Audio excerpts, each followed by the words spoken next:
and welcome to the Dice Tower. I'm Camilla. Thanks for stopping by for my Q&A here, where you can put some questions in the chat and I may or may not answer them. We'll see how many we get to and I don't know what kind of piques my interest. So happy pseudo Monday, I guess. I don't know. We had off yesterday, which was really nice. So I was able to stay at home and catch up on some household chores this weekend, and got a lot of painting done. So that was a lot of fun. It's kind of nice to hole away in my little painting area and work on some stuff that I've been looking forward to paint. So. Yeah, but it's Monday. Here we are back in, catching up on emails and preparing for Dice Tower East. Dice Tower East, oh my gosh, it hit me that we are just about a month away from Dice Tower East, which is in Orlando. So kind of getting down to the grind of it, you know, dotting all the I's, crossing all the T's, all that kind of stuff. So making sure that we're ready to go, but I think we will be. I think we're in a good spot. It's just that kind of stress beforehand, you know, where you're like, I think we did everything, but what if we didn't? What if we forgot? Okay, I know I forgot something, but what I forgot, is it important or is it going to be okay? You know, anyway, just that last minute angst, we'll call it. So definitely kind of feeling that, but all right, let's see. So yeah, so just drop any questions you have here in the comments and we'll talk. Ooh, Mike, let's see here. Oh, you almost finished the new Stranger Things minis. Ooh, definitely. Do you post pictures? I know you talk a lot in our chat here about painting. Do you always post your pictures or anything like that? Where are they? Because that's my next project. I finished up some baddies this weekend and actually was texting with my son because he loves Stranger Things. So this one's next on my docket that I'm super excited to do the Demogorgons and get like some nice fleshy, nasty, with some blood on it too. So anyway, really excited about that. So do you post your pictures and where? Because I would love to see them. Oh, John, I just answered your question. What new paint project am I looking forward to? Stranger Things. So yeah, actually as I was painting Batty from Claustrophobia 1694 this weekend, and he kind of had that fleshy, that red undertone, you know, with that kind of translucent looking skin. And as I was doing it, all I could think about was the Demogorgons and how I'm going to do them. So super excited for Stranger Things and to get that one. Also, it's going to be a short project. I think I'll be able to paint it, well, first of all, I'm a really slow painter. We should just go ahead and get that out of the way. Like really slow painter, like 1 mini a day kind of painter. So, and that's not because I'm good. It's just because I'm not good, and it takes a long time to get exactly what I want. I'm not very good, but I'm also kind of a perfectionist, and I see in my mind like what I want, and I don't know how to get it there, so it just takes me a long time. But Stranger Things, I think I ought to be able to paint it in like a week or so because there's so few. So yeah. For sure. Nick, funny enough, no, I did not listen to the conjunction cover that you mentioned during the marathon. I didn't have my phone on me, if you remember the time, so Alex, one of our guests here, took a picture, and I just got the message from him to remind me of it like a day or two ago. So I just got the information, and I haven't had a chance to. I'll do that after this. How about that? After this, and then I'll post, I don't know, on my Instagram or something like that to let you know. So, have not listened, but to come. All right, you post them on the Dice Tower Facebook. All right, thanks, Mike. I will log into Facebook, I guess. See if I can find that password. Oh. Elliot, this is a really interesting question. I was actually thinking about this when we were playing Sink or Swim a couple weeks ago. Do you wish more games had swimming as an action or theme? Yes, of course, because I love swimming, but I don't know how it would work. I feel like a sports game is really difficult to do. In sports are very active, and how do you get that? You know, I don't know. And would it become too technical? You know, if you're breaking down and make a Euro game, I guess, about like the actual improving your swimming technique, would that be boring? So yes, but I'm not smart enough to know how they would do it in a way that would hold my interest or work very well in a game. So absolutely, if somebody smarter and better than me can figure out how to do it well. But I don't want bad swimming games, you know? Don't misrepresent the sport for us. So possibly. Have you been converted to Joey's cult of green olives? I have always been part of this cult. I really like green olives. I really like stuffed green olives, except for I had a couple I think everything's a couple days ago. Time is very arbitrary to me. But so we'll say, I don't know, a couple hours ago. But it was probably like 3 or 4 weeks. I had some green olives that were feta stuffed, and I was so excited because I love feta cheese.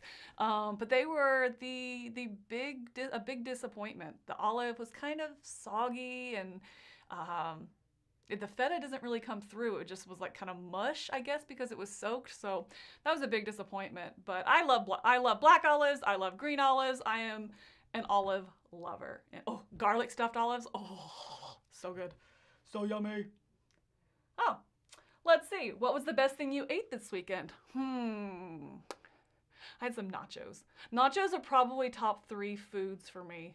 Top 5, top 7. I don't know. It's a top food for me. I love nachos. I had some real good nachos with some pulled pork and barbecue sauce. So it had like the queso cheese on it, but then had like a squirt of barbecue sauce. It was quite delish. So that was probably the best thing I had this weekend. Do you practice any sports? No, I don't. I was thinking about this recently. Actually been thinking about it a lot now that we're kind of getting to the summer and the warmer months, and I was like, I need to get back into something. We have a pool not too far from here, so I thought about just keeping my swimsuit in the car, and if it's not raining, because of course we're going into hurricane season, which I think every afternoon for like the last week and a half, we've had a major thunderstorm. But I have thought about, just if we do have a nice day, just having the swimsuit and ready. And if not, go for a run or something like that. So nope, I do not currently practice any sports. I am more of a sport in pastime, kind of, we will say. But I do love sports. Do.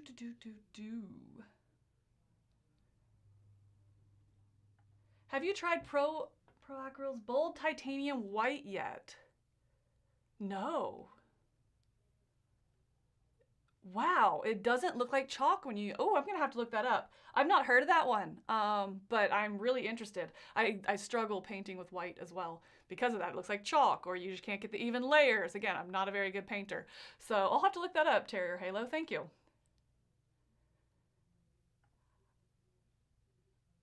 Other than lack of sleep, which is a big issue for me, I do not sleep well. And I tell people that and I don't think they believe me. It's not like, hey, I don't really like it. No, it's like, I don't. I swear my body starts shutting down. I get really cantankerous, I get really hangry, and then I get really sleep angry. I don't know what that is, slangry. Yeah, I don't not sleep well. So the sleep was a big issue. But what is the most difficult part of a marathon? For me, I think it's the time that you're not on camera. It's difficult when you're not on camera, because it's like, oh, behind the scenes, we'll just play games while we're waiting. But you don't know what kind of game to get into. Do you get into a 30-minute game? Because the one that's going is short. So do you get into a short game or a long game and then just pause the game? But then if you're back to back, when do you get the same 3 or 4 players back again to finish that game? Then the game just sits out. It's a lot of like not really knowing what to do, and because different people are in and out the whole time. So it's a little bit, for me, who likes my structure and likes my plan and likes, okay, I'm at this game at this time with these people and then this amount of time off. And, I'm definitely a planner. And so I think that's difficult for me, is I'm not the most flexible of individuals when it comes to my time. So yeah, that's hard for me, especially when I am slangry, as we just determined.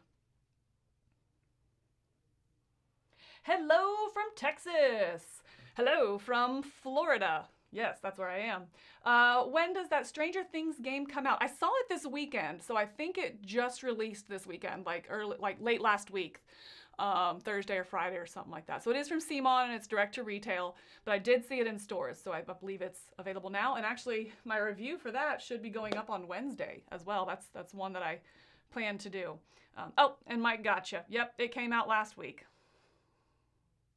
Oh, perfect, Mike. You'll also post your pictures to Instagram, so I'll check there as well. I'm definitely on there more than Facebook, I think. And even then, I'm not on there very much. All right, have you tried to improve any bases with crackle paints, tufts, or other basing materials yet? I have. I really like basing materials. One of my favorite things is like cork. If you get cork, like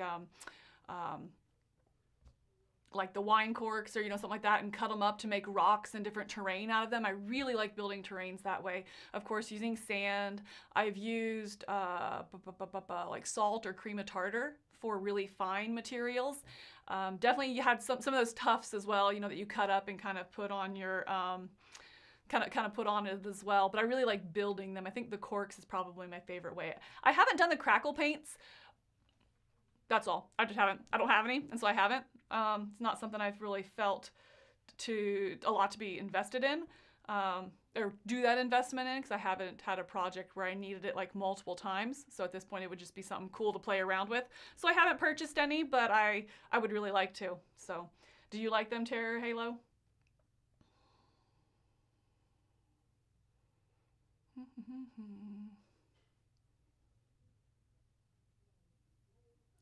Costco jalapeno and garlic stuffed olives are amazing. So we have BJ's down here, and they have something similar, which are really good. I like those, especially if you have them with something salty as well, which they are salty to begin with, but like beef jerky or something like that. Those are really good to eat together. But yes, jalapeno and garlic, oh, such a good spicy and savory, and I got that salty, just a perfect combination. Do you think your love of the outdoors leads you to liking nature-themed games more than others? I think probably. I definitely think in gaming choices and taste, and I'll speak for myself here, of course, we do tend to gravitate towards things that we connect with, and I really feel like I have a connection to nature. I talk a lot about, just the nostalgia that some of the games bring.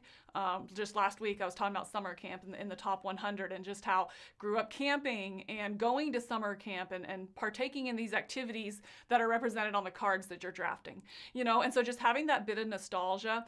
Or let's switch gears in like trekking the national parks, seeing the ones that I've visited before, or seeing these iconic scenes from ones I haven't visited before, definitely just is so exciting. It's either really tender and sweet or really exciting and kind of hopeful for the future. So I definitely think so. I also really like the science. I'm behind nature, and just ecosystems, how things work. And so I like that thematic integration and kind of feeling like I'm learning about nature or partaking in nature through the video games, through the board games. So I definitely think that there is a connection there. I don't know why that holds out with horror, because I don't like horror in real life. I tend to be pretty jumpy and don't watch horror movies or anything like that. So I don't know why the blood and the gore and the nasties attract me so much. But with nature, for sure, I definitely think that that's personal interest coming through. That is kind of at play there. I love this. You can retheme heat to swimming. Call it breathe or something. That would be interesting. What if it was a racing game where you really have to, you can kind of customize your deck by improving your skills and your technique, like better, tighter streamline, really nailing your corners, making sure you're getting your timing down on your turns. That would be interesting. Oh, all right. We might be onto something. See, look at that. Someone smarter than me came up with something so quickly. Wow. Well done. Well played. Well played, Terrier. Well played. Oh, thank you. Is there a story by how I became the Dice Tower family? No, just serendipity, honestly. Right place at the right time. I think Tom was looking to expand the crew a little bit, and I moved to the local area, played games with the local game group here, and was invited onto the spectacular. So I didn't realize it was a job interview, but I was offered a job at the end of it, so it was, I guess, and I didn't realize that. So yeah, no, not really no good story. I should come up with one. Again, if someone more creative than me could give me a good story, that's cool. I'll totally buy into it and play it up. Yeah, we'll tag team this. We'll make me interesting. How about that? How protective is Tom with his hats? Not at all, actually. Like, could you grab one off the wall and put it on without him freaking out? Absolutely, 100%. They fall. So they're actually on the wall. They have these little pegs. And going into our new studio, which is the converted garage, it goes through what used to be the laundry room of the house. And so it's this really narrow room. And the wall that the door backs up to is just full of pegs with all the hats. And I swear, every time I go through there, I knock off at least 3 of them. So, and we just keep going, just put them back up. So no, he's not very, very protective at all. I wonder how long I could wear one without him noticing. But I don't want to wear someone else's hat. I'm kind of particular.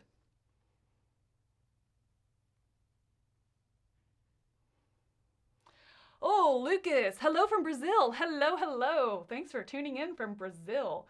What are the top 3 card games of all time? That's a really interesting question, and one I'm gonna have to think about because I'm not a big card game fan. I do tend to like games that have more of a board and more going on than just a deck of cards. So this is difficult to me, as well as like, what do you consider a pure card game, right? We kind of have this discussion all the time. Like, for example, Spirit Island is my favorite game of all time. And in that, you have a hand of cards and it's hand management with cards and you're upgrading your spirit through the cards. But is that really a card game?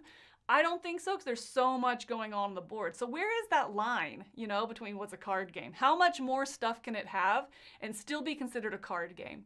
So I don't know about top 3, but I'll say right now, I've really been enjoying Push. I've just been, I don't know if it's just there's a couple holidays that have come and gone, and got together with a couple different groups, and Push has gone over really well in those. I think it just bridges, it's very mass market kind of feel, but has a little bit more to it in that push your luck, and so it reaches a lot of people, I think. And so for that, I've really been enjoying Push, and that is a card game. Let's see, what else have I been playing that's a card game? Oh, I played another one this weekend. No, not this weekend. Again, terrible with time. It definitely was not this weekend. It was a while ago. Oh, wish I could. Madame. I'm gonna have to look it up. Hold up. I'm gonna totally butcher this here. Madame Ching, maybe? Ching. Madame Ching. Really enjoyed that one. And it is a card game. I think it's a, simultaneous selection and reveal. Not quite a race. I mean, I guess it has racing elements in it as well as you're trying to send your ship out and get stuff. So anyway, really, really enjoyed that one. It caught me off guard because, again, I don't love card games generally speaking. I also consider Aquatica to be a card game, and I would say because, yes, you're getting your cards, but they become resources, so enjoy that. So how about that? Those are my top 3 card games that I thought of. So we'll go with that. Tommy, I am intrigued. That is the word I will use. How do you feel about the new Ticket to Ride Legends of the West? Intrigued. I am really excited to get more information about this. I think the design team brings a lot to the table in their own respective elements, in their legacy, the cooperation. So what are we going to see coming from that? It's going to be a really interesting meld of these designers and an established and well-loved game, and so I think that they have a great opportunity here, and I'm really excited, but I do kind of wonder how many of these games, how many Ticket to Ride I would want to play in a row, so how are they going to keep it interesting that I want to keep coming back to this? Like Pandemic, it changed. It was a completely different game by the end than the beginning. And where are they going to take Ticket to Ride? And is it going to be in a way that I'm going to want to go? So very, very intrigued by Ticket to Ride.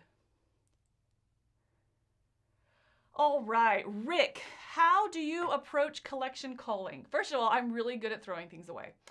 Second of all, let's see. For me, there are a lot of factors involved beside good game, bad game. I agree. To me, it is not about good game, bad game. I have bad games in my collection that I love and that I know are going to hit the table. Or maybe I don't even like them, but they work well with my play group. And so because of that, I enjoy the experience with the game, but not necessarily the game. So it's not necessarily, I don't think you can look at your collection and be like, these are all the games. I mean, to be honest, my top 100 is not in my game collection. Maybe that's because I have access to it. Well, now that I'm in this job, I have access to it here in the library, for example.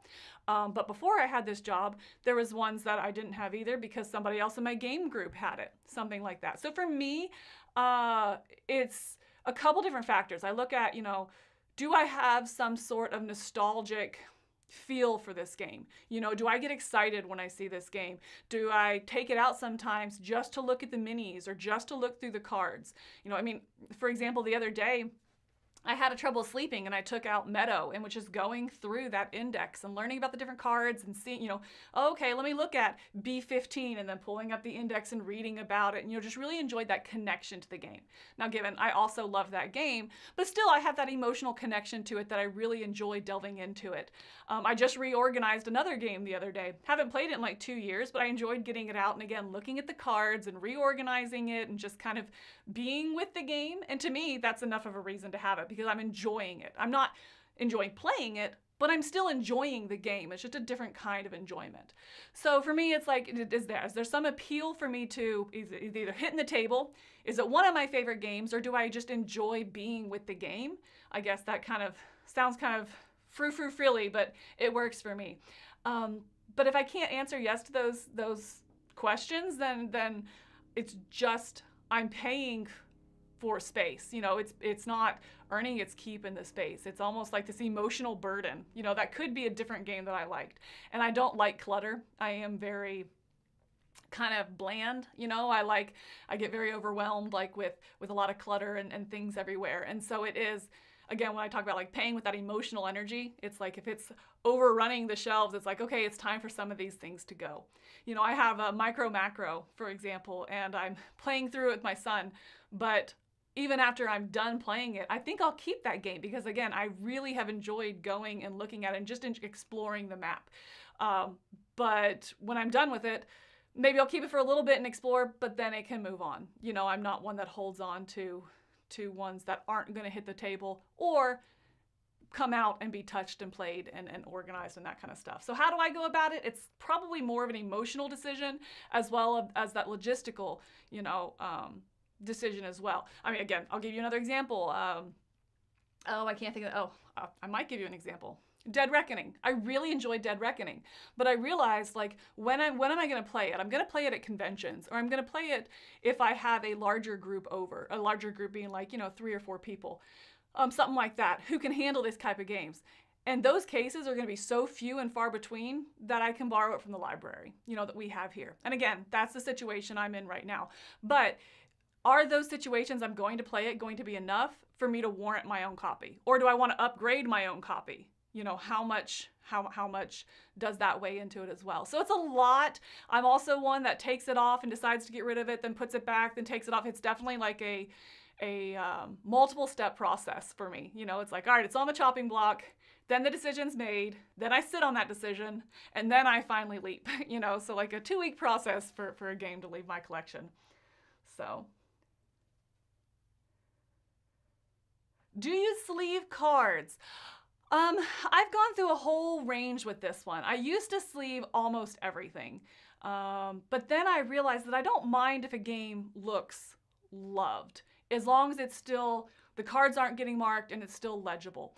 But I've now realized that I prefer shuffling sleeved cards if it's a high shuffle game. If I'm gonna have to shuffle, like a deck builder and you're really needing to get those cards mixed up well, or a deck construction where I'm shuffling at the beginning and so cards I use more often are going to show more wear and tear, things like that, or again it'll mark the cards, then I'll sleeve it. But I'm definitely leaning more towards not sleeving these days. For example, I just unsleeved Spirit Island, because I just felt like it added too much bulk to the deck, and ultimately you shuffle it at the beginning, but other than that, you're playing your cards out. So it's more the hand management. So I am picky now about what I sleeve. But when I do sleeve, I prefer the middle, kind of mid-weight sleeves, about 60 to 70 microns.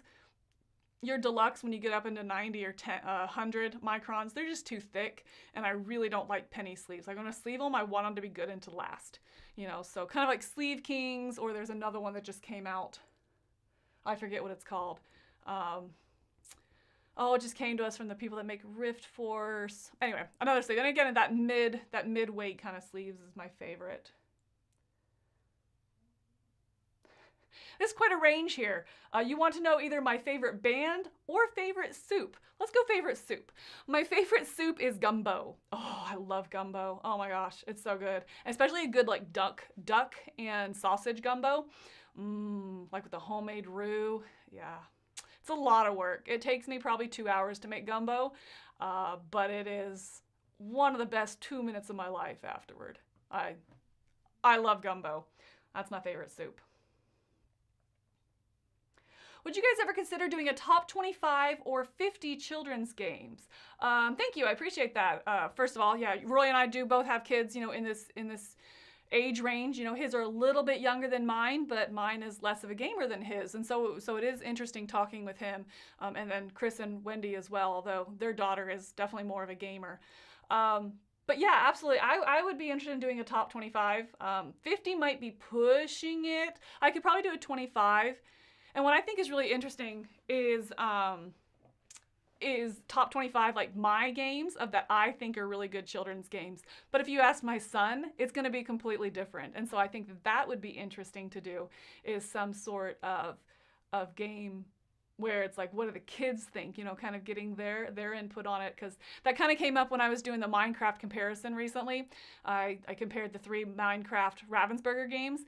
And as I was thinking about it and played the games again and, you know, brought my son into them and, you know, talked to him about it, and I thought I knew what the order was, but when I actually asked him directly, I was really surprised that he put Portal Dash as number 1, which is like the more complex cooperative one. And that really surprised me, because he loves the other one, the Builders and Biomes, so much. I mean, that's the one we played the most, and that, I mean, we played the heck out of that game, and it hits the table quite a bit. So it surprised me, you know, that he liked the Portal Dash more. And again, just by taking the time to ask him that question directly. So yeah, I would be interested in doing that. And also, I would want to find some way to get his opinion in it as well, to see what he thought, you know, because there's ones that I know that we've loved, and I'm just kind of surprised at what sticks out to him. Similo would be up there for sure with him, though. He also loves that game. Greetings from Mexico. Hello, Roman. Let's see. Any thoughts on Simon's Metal Gear Solid? Okay. I don't know anything about Metal Gear Solid. I saw it and I was super drawn in by the art. I was like, oh, this looks so cool. I like this and I like this look. And a lot of the things were speaking to me. But I was kind of shocked to find out that, I don't know why I'm shocked anymore that anything's a video game, because that's definitely a trend right now. But I know nothing about Metal Gear Solid, so am I excited? Yeah, because I think it looks visually really, really cool. But I have nothing to offer other than that. What are your favorite types of videos to make for the Dice Tower? Let's see. I think probably like the comparison videos. I really like giving not just an opinion on a game, but kind of either ranking or comparing it to itself or other things like it. You know, for example, if you like this game, also check out this game. Or here are these, again, we'll use the Minecraft one. Here are these very similar games, the same IP, the same publisher, but which one makes it right for you? You know, because I have my opinion, but that's going to be different than yours. And I don't mind giving my opinion, but at the end of the day, it's very subjective depending on my situation and depending on my play group and my play style and my preferences. And so I really like the ones where I get to be a little more objective in it. You know, what's right for you, wrong for you. Here's my opinion, but at the end of the day, here's the facts and what you can kind of expect from this. So I think I like those. I like the ones where I can be a little bit more objective with things, sprinkled with my opinion, because, you know, I always got one. I am going to Gen Con this year. Very excited to head back there. Yes, I will be there. Be sure to come stop by. I don't know how much I'll be at the booth. I'll be doing quite a bit of running around, but yeah, stop by our booth and say hi for sure.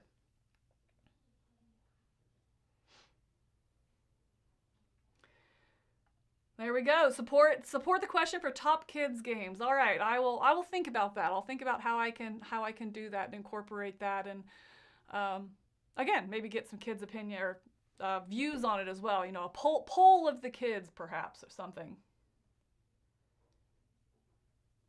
Do you use, oh, let's see, did I do, there it is. Okay. Do you use dry brushing when painting your miniatures? Everyone says it's basic technique, but I can't seem to get the hang of it.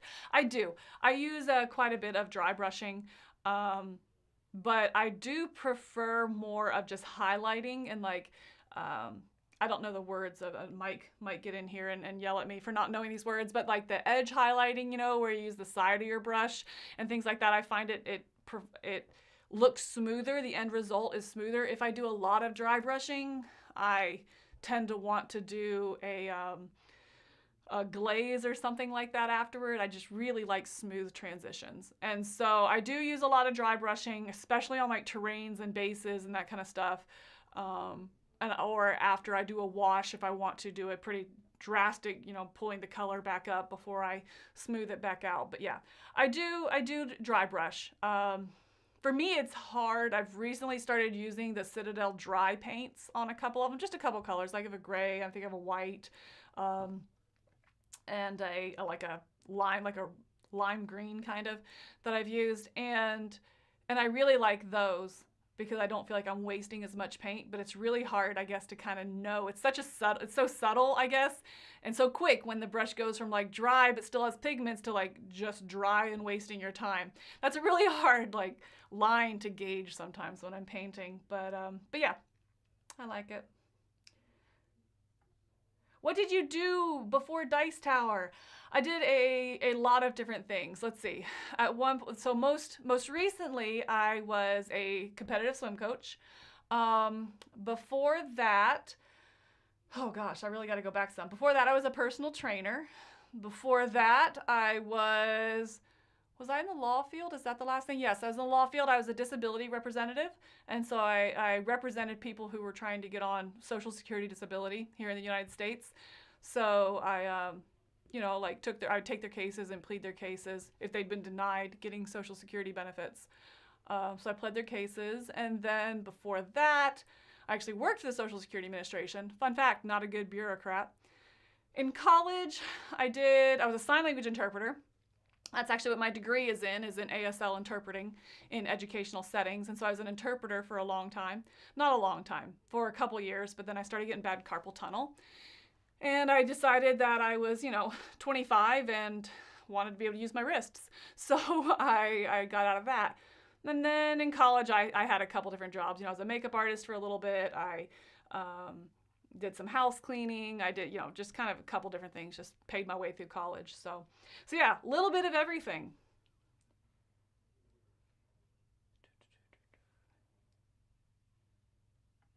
Do you still play Marvel Champions? What's your favorite villain? My favorite villain? I really like Green Goblin. I don't know. I really like him. I find him really fun. But yeah, I do still play Marvel Champions. I don't want to spoil too much with my top 100, but there are others within the same line that I like a little bit more. But I do play Marvel Champions. And again, it's what I was talking about earlier with culling, like just getting out and looking at the cards. I just enjoy seeing the new ones that come out and seeing the combos. But oh, I really like this one. I haven't had a chance to play Storm yet. I'm interested in playing her. I think I really do tend to stick to a couple basic. Oh, you know who I really like? I really like Wrecking Crew, actually. I take it back. That one might be one of my favorites. Yeah, I really like them. But I really like playing Ultron as well, or Rhino. Just some of the basic ones, because I really like trying new characters, and it's nice to have a bad guy that you know when you're trying a new character. So I'd stick to pretty basic ones of those and play. I want to say I try a lot of characters, but if I'm being really honest, I have a strong favorite character that I tend to play all the time. War Machine is definitely my comfort food. I love getting him out and play. Oh, I love War Machine so much. Oh, he has all the guns and I just know the deck, and oh, I love War Machine. He's so fun. I get to shoot his guns.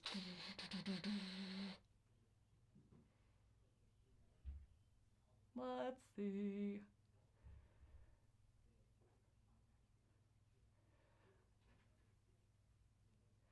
Roman. Here we go again. All right. Are you into Final Girl? Yes, I love Final Girl. It's so much fun. And if you are, what's your favorite film from every season? Any plans of doing some solo playthroughs? I wouldn't mind doing some solo playthroughs. I'm really bad at it. We should know that going into it, that there is a almost guarantee that I will not be the final girl, that I will be taken out quite early. But maybe doing some live plays would help me. You guys can help me and guide me through chat. Help me understand why I'm so bad at it and why I never survive. I haven't played around with season 2 much. We haven't got it here in the office, and it's not one that I personally backed just due to circumstances at the time. So I haven't played much of season 2. I have played the Red Riding Hood one.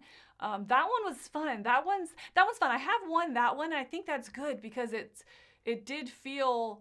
It's nice to have one that I thought was maybe a little easier. And I don't know if it was a little bit easier or if I just happened to do really good that time, or if it just clicks and connects, like the actual gameplay of that one connects well. But I really liked that one from season 2. My favorite film is Geppetto. I mean, playing against the carnival. Oh my gosh, I love that. Again, just to me, it's about the theme, and that's the theme that I connect with. You know, we talked earlier about nature games, and is it because of nature? Creepy carnivals are just one of my favorite horror tropes kind of things. I love it. So definitely Geppetto and all his little puppets that come out and the strings and all the different stuff that you have to balance. I mean, it's kind of reminiscent of the Birds vignette, you know, and I really like that. So yeah, definitely the final girl. I'm sorry, definitely the Grand Carnival. No, the carnival one. You know what I'm talking about.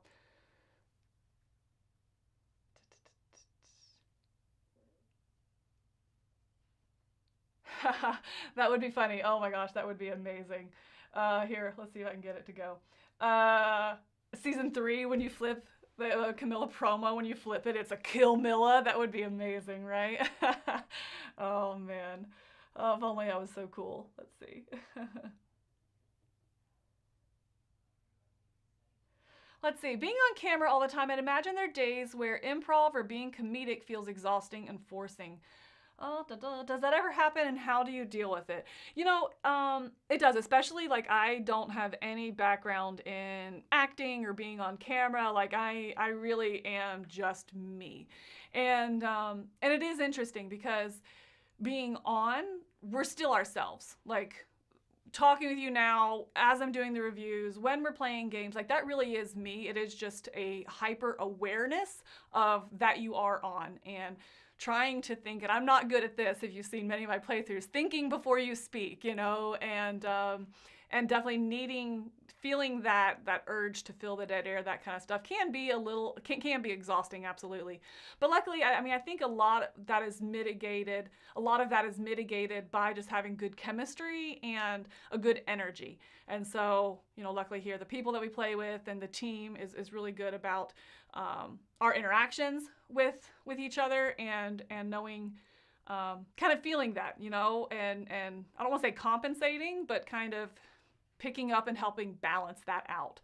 So yeah, it there are days, you know, I mean, just like with any emotional kind of cycle, you know, it's like, wow, I have a case of the Mondays, you know, where it is a little bit harder to get that going. But there is a good balance here in the office with that, I think, and with each other here in the crew. So yeah, it does get tiring, but it's what we do, you know, and it's definitely not all the time. Usually just a little break and a mental reset is really all it takes. Mistake, dead reckoning is worth the effort. Absolutely, it absolutely is. But again, I don't have people over often enough to play. Where am I playing it? At conventions, you know? So again, it's knowing your group and what works for you. So if it's in your collection, it's working for you, it's absolutely worthy of being there. It's just in my certain circumstances, you know? So. All right, as a resident Spirit Island expert, I'll wear that with pride here. Any chance of a video on what to get for it and order once the base game have been played a few times? Picking it up soon, and we have played it, but time for our own copy. Oh, that would be interesting. I have thought about doing it where I rank the spirits, like my favorite spirits. But there's a couple that I haven't played yet, and if I'm being honest, I don't really want to play. So I feel like it's kind of, if I'm talking about my favorite spirits, but I haven't played them all, it kind of feels like a I don't know, not genuine. But I also get to play it so rarely that if I play it, I want to play the ones I like. So I do need to just sit down and suck it up and play some of those spirits I have. And I wish all the spirits were available digitally. That'd be easier for sure. But yeah, I know which ones I love. You know, I've got I think I probably played 15 or 16 out of all 24 that are available. 23, 24, something like that. So yeah, but that's interesting. One on what order to get. That is interesting because there really is just the two expansions. The promos, I don't really consider them expansions. They're just individual spirits. And that would be more into ranking the spirits. But it is interesting because, yeah, the Jagged Earth has that 5 to 6 player expansion, which is going to give you enough tokens and stuff that you wouldn't need Branch and Claw. You could go right into it. But Branch and Claw Branch and Claw with the original game is how the designer designed it. Eric Royce designed that together, and then they split it off, Branch and Claw, into an expansion just to help you be able to help the game be more palatable, you know, the first time you play, not be as overwhelming. But in my mind, it's absolutely, once you play the base game and you understand it, it's absolutely essential. It just gives so much life to the island. You know, I mean, it's a game that's just so rich in the theme. You know, when you play the different cards and you really see the spirits, the reactions of the cards are based on the spirits and what the elements that are evoking and things like that, you know. And so I really like that thematic integration, that the elements, the card title, the picture on it, as well as the outcome, the actual power of the title, are so well thematically integrated that to see that personality and that amount of integration come to the island, and the island actually take on that personality, you know, having the different beast tokens and the wild tokens, I think is just absolutely essential if you're in the game for that, as well as it just increases your actual interaction with the island, which I just think is so great. So for me, I would say Branch and Claw. And I mean, especially if you're going to play more than 2 people, because I don't think Jagged Earth would have enough tokens to cover more than 2 people. But yeah, I think Branch and Claw, if you enjoy the base game, is pretty essential. So, what is your next planned hike? I don't know if you know much about Florida, but it is flat. And they have a lot of things they call hikes, but they're more like nature walks. So, which I love and I'm very much a fan of, but I've really been thinking and feeling the urge, I guess, to go for more bike rides. Because again, can't do mountain biking down here very well, but they do have like Shark Valley Trail, and there's Big Cypress Park and things like that where you can go do. Oh, I think the Shark Valley Trail is like 17 miles or something like that. You know, so just covering more ground on a bike and just seeing more of what it has to offer. So I've really felt a pull towards that. But I think the hike that I'm just dying to do right now is Gregory Bald. I know we're coming up, the azaleas are going to start blooming. Gregory Bald is up in Cades Cove in Townsend, Tennessee. And it's probably my favorite hike that I've ever done. And I love it. And so just knowing that the azaleas are coming, knowing that it's just kind of that summer air, and I've really been itching to do Gregory Bald. So,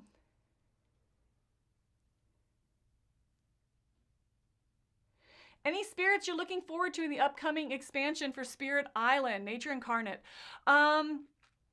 No, I actually didn't back it. I'm really happy with what I have right now. I don't tend to be a completionist. If it comes through the office, I definitely want to try it, and I will probably pick it up at some point.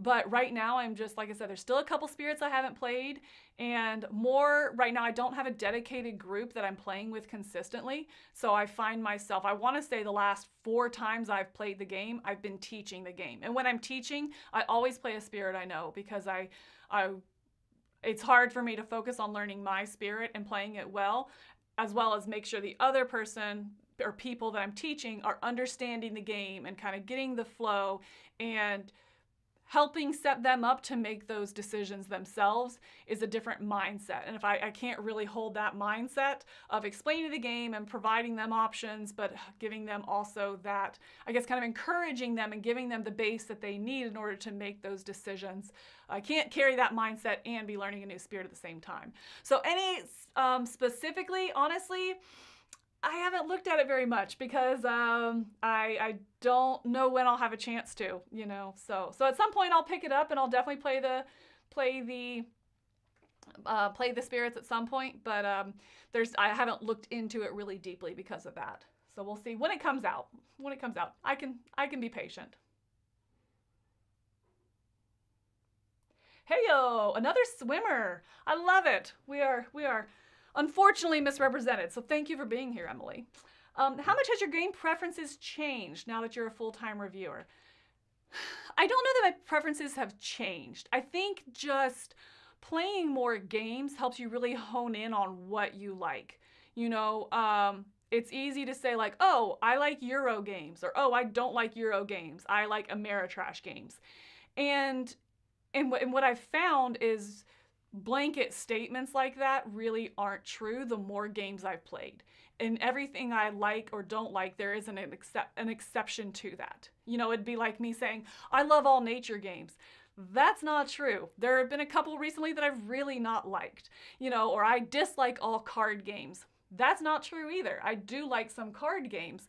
It's just I tend to not like. So I don't know that my taste have changed specifically. I think it's more I've been able to hone in on what I like and what I don't like, which is a very unique position that I'm in.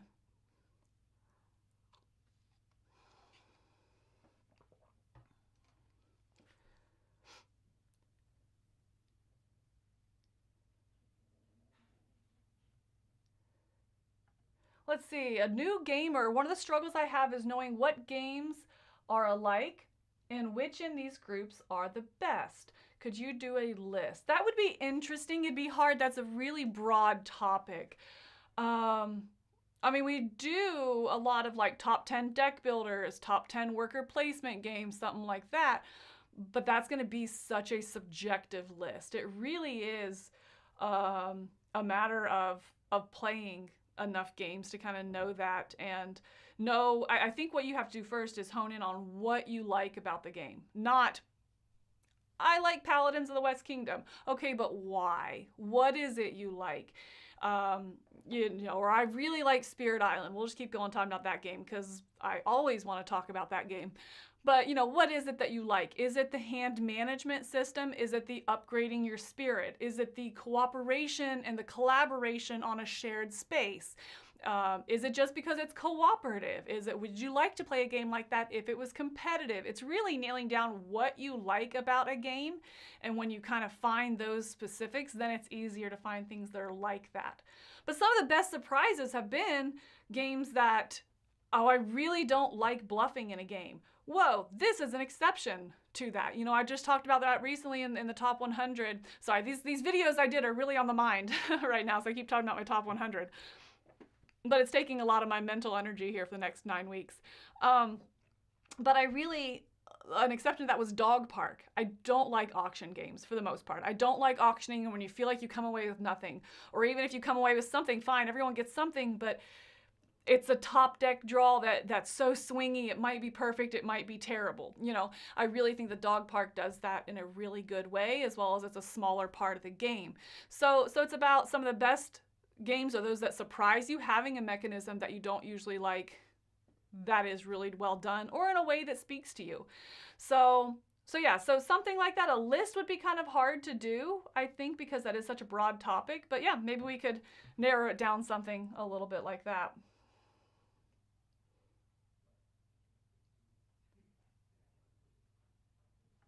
What is one game that you love that you feel you have to defend the most? Probably Ecos First Continent. I love that game. It was on my top 100 last year, and we'll see about this year. But yes, I feel like it just gets such a, oh, it's just bingo. Oh, it's just fiddly. I love it. It's too mean, and I am not a fan of mean games, but that one just sings to me, and I don't find it to be just bingo. I really like it. So Eco's First Continent, I like the little bit of player interaction. Yes, it can be mean, but it doesn't feel mean because it's not somebody trying to hurt you.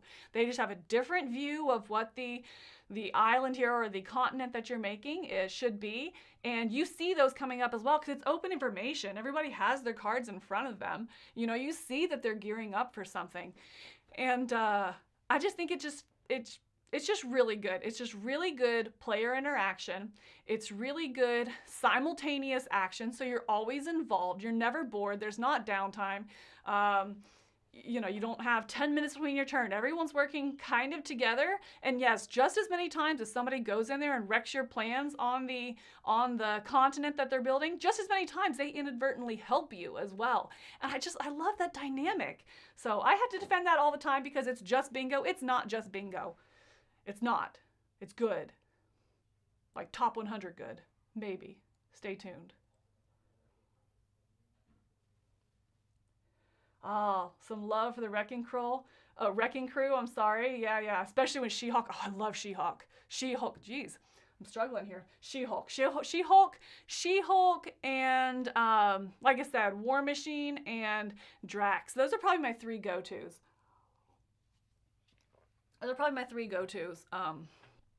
Although I do want to play Rocket some more. I like guns. What can I say? I like guns. I like bulk. I like hitting things. So. Okay, you got the alien themed Final Girl. Yes. Emily, I was a flyer, so I did butterfly. Outside of that, I liked freestyle. I was definitely the mid D. I liked that 2 to 500, or 2 or 500, I should say. Up to 1,000. Never really had an interest in going over 1,000 though. The mile was a bit much for me, but yeah. So I prefer the fly. That was my jam. I liked it a lot. If I could get a promo in any game, what would it be? Oh my gosh, well now you have me thinking about Final Girl. So of course, Final Girl, that would be so amazing. But it's also hard because I have a promo coming for Obsession in our Kickstarter for this year, which little plug there, Pledge Manager still open until July 1st, so be sure to get in there. But I have one for Obsession, and it's so cool. Dan Halligan, it was so fun to work with him and watch him kind of come up with our individual powers. So he asked us to take pictures of ourselves, and we did. And so we took like, these regal looking pictures. Some of us were goofy. We had a good time with that. But then we sent them to him, and he just looked at the pictures and came up with a power based on those pictures. And then from there went and changed our outfits and made it look to era, and that was a lot of fun just to see that process come out. And an Obsession is in my top 10 games of all time. So it's so fun to see that process and be part of that, and as well as for one of my favorite games. I definitely am just absolutely stoked about being an Obsession. That's super cool. What is my favorite metallic color? I really like tin. It's a darker metallic color, and I really like it. I like either using that, and then sometimes bringing it up with like a really, really light silver. So not like a polished silver, but like a really light silver. Bringing it up and highlighting to kind of make it look scratched. I think that when I use that tin, it really has a good range of being that dark and kind of metallic, but then being able to make it look beat up as well. So yeah, I think tin is one of my favorites. Favorite national park that you've visited? I'm gonna have to say Smoky Mountains, but probably just because I've spent so much time there, I know it really well. The one I most want to go to is Acadia up in Maine. I would love to go up to Acadia National Park in the fall and see just that cool, crisp fall weather up there, before all the snow hits. So, yeah. Yep. That's what it is.